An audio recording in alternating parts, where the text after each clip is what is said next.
Hey, welcome once again to Cambridge Inside Out as I begin my traditional stuttering opening lines here. My name is Robert Winters and Judy Nathans. And our special guest today is former city councilor, former mayor, former state senator, former and lots current of stuff, but Esquire. yes. You say Esquire? Yeah. Anthony Galluccio. Thanks for having me. Hey, Anthony. Thank you. Yeah, actually, I was thinking about it the other day. I think we've now. It's a scary thought. We've known each other for a quarter century. Wow. Huh. Yeah. No. When we were young and stupid, and now we're just stupid. 25. I think I first heard of Anthony when I had my first brief affiliation with the Cambridge Civic Association in 1991, and it was saying, "Who's this guy, Anthony Galluccio? He's with this group called the Young Independents. Yeah. Who do they think they are?" Yeah. Right. That was fun. That's that was funny. I mean, You grew up here, when I right? came, when I came home from college and we organized the Young Independents, which was really a way of young voices to collectively look powerful and be heard. Yeah. Cambridge Inside Out was like, I saw Marty Foster at a retirement party, and I was like, Marty, if you got mentioned on Inside Out, and people watched the program, and it was a big deal. I still have some of the tapes. That old, huh? Oh yeah, it was Sandra yeah. Graham, Marty, Tom Rafferty. Yeah, there was a period when it Kuchar. kind And of... Cooch. Glenn Kuchar, of course. Oh, Yeah. Glenn Kuchar. Yeah. No, Glenn actually, when we had him on this program here, Oh, yeah? he said he originally got the idea sort of because it was to be modeled on the idea of the McLaughlin group. Oh, my gosh. So a couple of years ago when we were doing this, I would jokingly say, question one. Yeah. Oh, that's funny. Yeah. But it was a good, and I don't know whether more people watched then, and true. what the current audience of city council and school committee is. But there was a pretty stable, significant there was base less of people on, back then. But also, wasn't it on the regular, whatever the cable Back channel then, it was done? Continental Yeah, it was Cablevision. Right. Well before they changed the Exactly. laws, they were See. obligated to provide this. So and it it was a was- full producer. It was really Exactly. easy because here we have to screw up on Right. the It wasn't buttons public ourselves, access channel. It was on their regular Yeah. channel. Right. Oh, yeah. But back then, Yeah. if there were, let's say, 9 pretty, city councilors who were fairly popular, you'd have a few Competition. hundred, Yeah. 300 or 400 of their supporters each watched city council. I mean, Wow. it wasn't. It was. That's right. You could make or break on cable, and I don't think now. It's too many options. Too It's a many gut, channels. Yeah. right? But I don't think I agree. just think that I don't know if it's lost some firepower or, but it's definitely dropped off. Definitely. Yeah. Actually, Well, you got streaming. You got people are getting stuff other ways too. Yeah. Yeah, one of the greatest productions they did on the old Cambridge Inside Out with Glenn was they had Tip O'Neill on for 3 back-to-back. Oh my goodness. I think they recorded them all at this back-to-back same time. Yeah. But they played them at different That's half hours. historic. And I have them on the VCR tape. They should air those sometime. Yeah, I think I'm going to bring them in sometime, and I think we can even do here and just put them on the. Or maybe when we can't be here. Yeah, we'll just put up Tip O'Neill. It would be looking back. You can't tell the difference, That would be right? great. Wouldn't that be nice? My mother was kind enough to tape a lot of stuff, and I have boatloads of VCR, but it would be like Cambridge Inside Out, Super Stop and Shop. Oh my gosh. Oh yeah, Super 1994, Stop and 95. Oh Shop. yeah. No, Then I would write my own subtitles. My friend Ken Reeves will love this, Ken on a rent control rampage. Oh yeah. And because You know you what? You titled should the get tape. those transferred to DVDs. Yeah, you should can. do it, Yeah. I think they'd be priceless great. stuff, Yeah. You could do a That's mashup. absolutely true. Yeah. Yeah. Actually, that's right. And then my first crazy moment as a political candidate was '93, which was we Oh were my gosh, we you were ran for first-time candidates council. together. Oh, I forgot about that. That was a bumper crop of candidates. Oh, my it was goodness. 1993. 3. And No open seat. It was. Oh no! There were multiple open seats. No, 93? not on my end of the spectrum. Really? No. Well, the big talk at the time was who's gonna pick up the Danahy seat, right? But he hadn't been on. He did not run again. No, but Alice Wolfe didn't run 93. that year. I think so. There was at least that open seat. I don't remember. I just remember because it was McGrail, McSweeney, myself, you, and I don't remember. You know, I've got it here, right? Yeah, I don't remember there being any. Well, anyway, trust me, there was. But Michael Sullivan was a first-time candidate then as well. Michael. Oh yeah, because Yeah. Walter had, but because I mean I can remember that year. It's funny because like all of us came in, like McSweeney would routinely hit 1,000 and not get in. Right. I think I remember Tip O'Neill in a signing of his book to me Oh, my said, goodness. "Keep going. You got more votes than I did the first time I ran for city council, and I think Oh, I my got like goodness. 870." 897. Oh. Oh, look at that. He's got the stats. All right, there. so for once, I didn't my mother will say, for once you didn't exaggerate. Was so that I your was first under, time? Yeah, Right, that's pretty but it's good. funny, when you look at the numbers of candidates that got votes Yeah, over the years that now would elect you, that's Yeah. or true. put you really in play. Right. Yeah. You know, Right. it's interesting. Well, there was some quota then was like. Yeah, what was the quota then? Well, there were 22,000 ballots cast. Now we're lucky if we get about 18,000. 17 something it was. 17 That's to interesting. 18,000. Well, the population's Yeah. decreased Yeah, and well, it's- interest. And that Yeah. was without a voter ID. Right. That was when I was a real novice to PR. Wow. Yeah. Well, and actually, another thing, I've told you about this, I don't think I've ever showed it to you. When Billy Walsh left the council and you were elected on the vacancy refill, Yeah. I snapped a Oh. picture when you first got elected, and I have that picture. I don't think I ever. Was it at the Longfellow? No, it happened over at St. Bart's. Oh, was it St. You Bart's? should have brought I got that. a picture with your sister, your mother, you. Is it on your that's website? unbelievable. I'll bring it up. Oh, it's I'll not bring on it your up sometime. website? No, but I have it. all right. I know. I even know where it is. People don't realize that. Yeah. You appreciated it. I definitely did. But back then, you'd send the. Yeah. So your biggest diehards would be the ones that would go and watch the count and actually see if Right. the ballots were being. That's right. And that's where I don't want to call them this, but everybody's crazies met everybody's crazies, It's still and they like all that realized sometimes. we're all the same. Yeah. Right. like everyone's sign person was Yeah. like Yeah. kind of a similar DNA as the other person's, and when yeah. they got to meet and stuff, Yeah. it was Yeah. great. It I was think like it's still reality like that TV to some extent, but for you know. just for a quick moment. Oh yeah. Yeah, I mean, everyone Yeah. would try. Yeah, that's interesting. Yeah. Oh, Actually, that- that's some of the great. traditions that I think a lot of this has died off, though not entirely.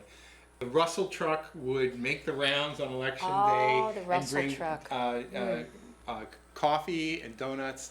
And it wasn't just for the Russell people. Everybody. It was for everybody. Oh, I remember those. You know, there was a Yeah. camaraderie even amongst rivals Yeah. that it exists to some degree still. And But then the demographic changed It was so a much little more in kind of Cambridge. old-fashioned, Big time. fun Yeah. time. Well, also, now people get different interest groups and stuff to It's- hold signs, but Yeah. everyone from the same neighborhood would be at that poll. Right. And eventually they'd realize this is going to be a long day. Yes. We might as well, get Get along. along, yeah. And you're right, Yeah. the Sullivans were infamous for rides. Yeah. I can remember one day the Sullivan ride car pulling up, and I obviously had a lot of respect for the Sullivans and Yeah. Walter and Yeah. just the way they operated and Right. campaign. But the car pulled up, and somebody got out and said, "Came to vote for you, Anthony," and I was mortified. Because I felt so embarrassed. Oh, in Well, front because the of- 'cause it Sullivans was the gave them a Sullivans. ride. Right, Right. There was That's a kind funny. of. I was That's like- funny. That's Well, a you funny know, thing. actually, it's true. There was a kind of an interesting That's funny. courtesy too. Yeah. Like, for example, if everybody said that, like, if everybody knew Anthony was running more out of North Cambridge, you probably would. Tim Toomey, for example, wouldn't go up there marauding in there Yeah, because it yeah, was like a turf right, thing. right. You sort of respected each other's space to Yeah. some degree. Yeah, Not no, entirely. No, but Yeah. you're right. There would be I was kind of, I had an insatiable appetite for getting votes in every neighborhood, and sometimes I'd send out mailings, and Yeah.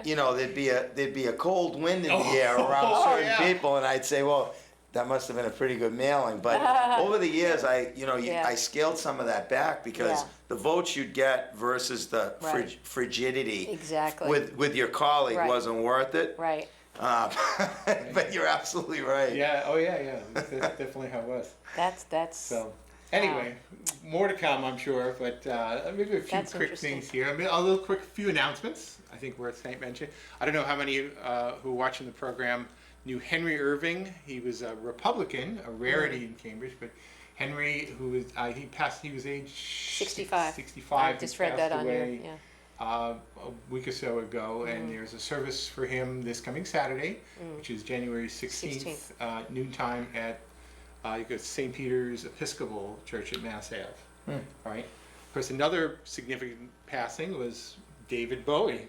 Yeah. Not a Cantabrigian, but definitely somebody whose music and who, as a person, who sort of mattered a lot to me. I remember Ziggy Stardust and the Spiders from Mars in 1972. Pinball Wizard. No, that's you're thinking of Tommy. Oh, Tommy. What wasn't that Bowie? No. So you're about at least a half or a generation after me, Anthony. He was I'll leave 69 this to when you. he died, Yeah. so No, yeah. listen, like, Yeah. what was your musical? But Bowie was a little bit obnoxiously big in the 80s. Yeah. Oh, he's very big in the very big, 80s. but Strange. that's more disco-y. Yeah, he was than- doing the yeah. disco. He was trying to do the disco. Yeah. Yeah, 25 Yeah, albums. actually, it was one of those great moments when I'm always really happy to work at MIT. I'm walking through Lobby 7, going into work today, and somebody made like a whole mock-up character of David Bowie propped up on one of the pedestals with speakers and Bowie music playing and posters of David Bowie all Timeless. around the lobby. So, kind of a special place. Lenny Johnson died. I don't know if you remember Lenny. He was a huge Ringe and Latin booster at every basketball game with Les Kimbrough. Yeah. His wife is a crossing guard up on Concord Ave. Is this part of And the Johnsons, of Olive Johnson? No, different Johnsons? family, close by. And Mrs. Pasquarello died. Frank's mom and John's Heard mom. about that, yeah. She was up there. Great lady. Frank has said he'd be interested in coming in on the program. He used to do a show here, as did Roger Nicholson. Maybe Roger will come in too. Okay. He's promised to be nice. All right. So As long as he doesn't wear a Donald Trump pin or something. No, Oh my I don't gosh. think so. Please. Definitely not. A couple of other updates from Sullivan Chamber of last night, the City Council meeting, January 11th meeting. The first official of the new. Of the new regime, with the yeah. 1/9 new, 8/9 Right. recycled City Council. Yeah. Right, with Mayor Denise Simmons. Many of us were rather thrilled by that, by the way. Who, by the way, she said with the school committee meeting that she's going to adhere to the rules. It says 6 o'clock starting time, and if I'm not here at 6 o'clock, the vice chair, Freddie Fantini, is to start the meeting without me. We start, and the rules say 6, we start at 6. And sure enough, at the city council meeting last night, 5:30, Started right away. I looked at, they said we call the meeting to order. I looked at my watch, 5:30 on the nose. So good for her. And and in the public comment, it's supposed to be 3 minutes. People tried to do their usual, keep talking over. Yeah. Very, very politely, but very firmly. Yeah. Says your time is up. Thank you very much. And she's really sticking to it. Yeah, it's hard. Yeah, It's hard. yeah. Tough job. But it was good to establish that in the opening meeting. Yes. I thought it was really great. So a number of things actually happened at the meeting of some significance. We had Patrick Barrett on the program. Patrick, by the way, was looking at us through the window. I didn't tell you. I didn't want to distract you. He was making faces. But Cambridge is like a little whistle stop town sometimes. But the Barrett petition, which was tried to be introduced at this summer meeting, had to do with accessory apartments and basement space. We'll spare the details right now, but there had been some communications from Public Works and Inspection Services about some concerns here and there, and they passed the petition 7-1 and 1 abstaining. Right? without any amendments in its original form, 7-1 to 1. Dennis Carlone voting no, Jan Devereaux voting present. Present, not abstain.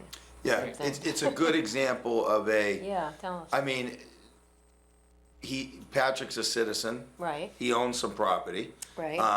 But he's certainly not seen as sort of a conglomerate. Exactly. And somebody who felt that basement space, some particular pieces of basement space should be legal to live in, and we're tied up in a little bit of a bureaucratic morose. Right, and 'cause the some square people would footage go and- get variances, Right. which cost money and takes time. And he, he was sort of fed up, and he slugged his way through the process. He played it well. It's actually a nice story, I think, and it is. I mean, I actually grew up in a basement apartment, a kind of a custodian unit that had been, no longer occupied by custodian, and I don't think it may not have violated some of the height, but there certainly was space in it that did. Yeah. And people have been tied up with these spaces for a long time. So Yeah.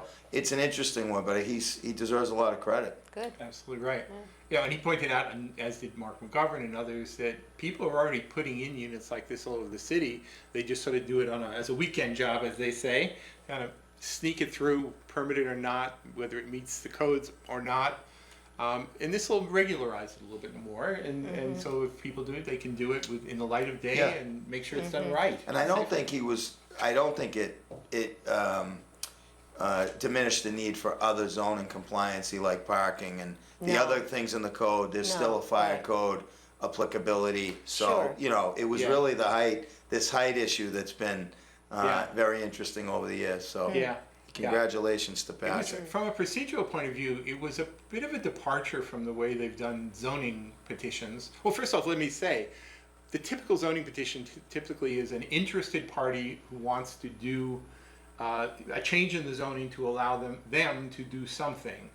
This was different in that it was not a self-interested petition. I mean, maybe Patrick will get a benefit from it, I'm not sure, but the thing is, it was just a good idea. Yeah, my guess is he has an affected basement, but that's why you would know of the injustice, right? It's like, That's how you learn about it. yeah, and I think that's okay. I mean, there's a bunch of those little issues that sort of people who know what they're doing maneuver through the code, or, you know, will be more comfortable going to the BZA. And I think it's nice to see What's the sort of BZA? Board of Zoning Appeal. Okay. Right. But an average Joe run into a Right. problem and say, this Right. doesn't align with public policy Right. and what we're trying to achieve. The other way zoning petitions get filed is in reaction to Yes. projects that people Well, don't like, That right? seems to be more common. In your early days on the council, that was Yeah. very much the typical thing. Somebody wanted to do something, so Yeah. Right the around Cambridge election residents time. would we Always, always yeah. time it so that the vote, Yeah. the expiration date would be like Yeah. October 31st. And I don't know why she was one of the. Actually, she took a. She had a little setback, but Mayor Russell, who's awesome and a great friend, she used to always end up with a downzoning petition in Ward 11 as you approach the election. That's right. Oh, that's right. interesting. Yeah. No, I know. There were people who really knew how to play the timing game very well. You file in, was it like May or something, if you knew So the you knew final it- expiration. yeah. Yeah, those Yeah. were. Yeah. But it's an interesting. So good for him. Yeah. So that was one. There was another zoning petition, I think, on car sharing, all right, which I think overall is a good idea. I think there were some specific concerns.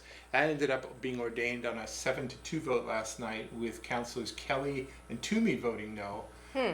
Mainly because there was some concern about having some sort of a process where if there was an abutting neighbor who might have a possibly legitimate objection to, if they could have a process at least. So right now, What does zoning have to do with car sharing?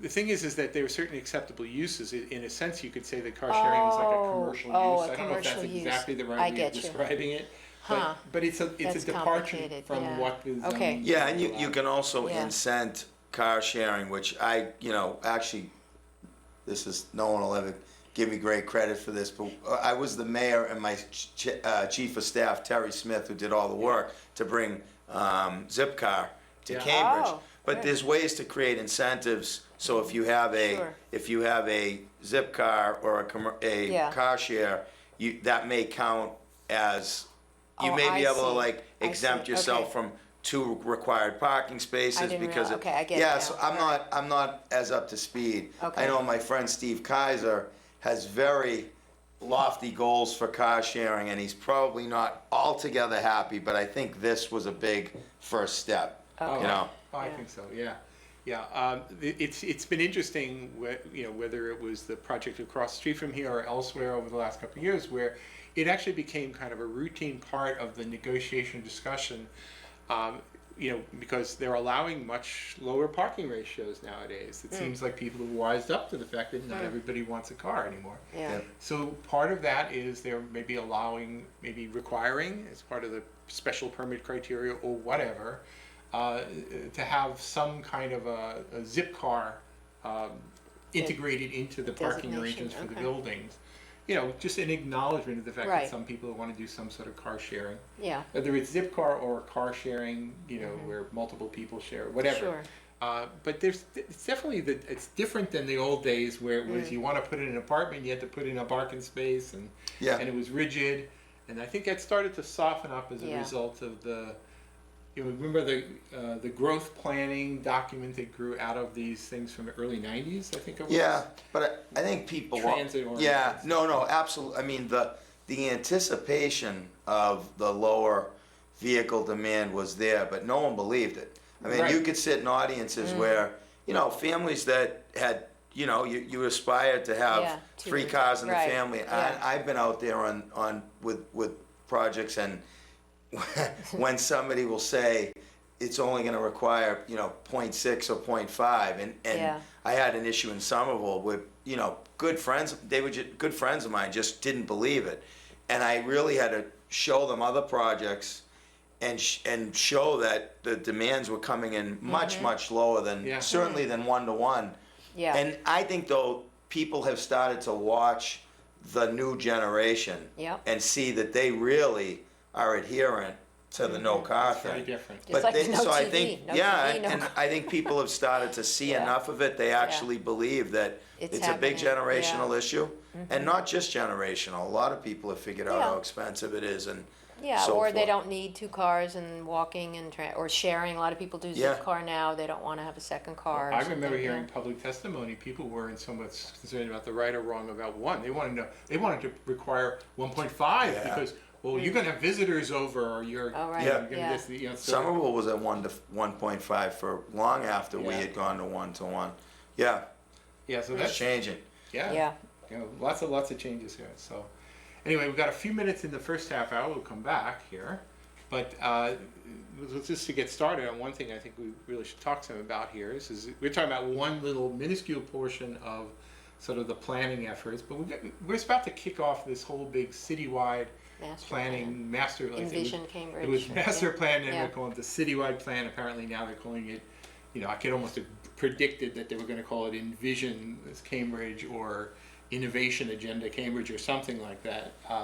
But that process is really now about to really get underway. I think the manager has advertised for people to come and apply. I saw that on your website. So Yeah. people can apply to be on this committee or you know, committees. and that's going to be an interesting process. Yeah. 'Cause, you know, is it going to be all the activists all sort of trying to force their way on it with this guidance committee, or Well, who chooses who's on the it's committee? the manager. Honestly, this is one case where I certainly don't envy the city manager. Yeah. Well, hopefully he'll know who the players are. You know. Well, and no, the who- players are, but he has Yeah. to balance this. Yeah, no, you know, I mean, the I players think, versus sure. the But they've done that, they disinterested did that parties. on the net zero task force, didn't they, or whatever that was? Yeah, and I mean, I look back at ECAPS was a really successful I think one. Eastern Cambridge, East Cambridge Planning That was Study. planning, study, I and think design. that's right. Yeah, and so, but you raise a good point. You really want to try to get. I mean, it's Representative. obvious that people react to stuff, Sure. and that's normal. I mean, I Right. just think, and I don't think there's a planning process in the world that's going to stop people from reacting to Absolutely, a right. construction proposal near them. Right. And Right. then they're not going to be told, well, we zoned this a year ago and you didn't show up. Right. So I think people Yeah. should just realize that Yeah. people will still react the That's way right. they react. That's right. And a planning process isn't a defense to a normal reaction Right. to a new idea near your home. Right. But it can be a good way to get people to set priorities and a vision if you can get them Yep. to do that. You know, we actually did a lot of that when I was on the council, which is why a lot of the commercial districts received incentives to do residential. Good. And That's you, right. That was a big change. that, you know, we were really Positive trying to change. increase supply and take advantage of the inclusionary Right. zoning ordinance to get affordable units in there. It wasn't perfect. I mean, in some places, we should have probably thought more about open space and retail and Yeah. stuff, but we got the housing We're going. going to take a little quick break here now. That's a good place to break, though. We'll talk about, pick that up. For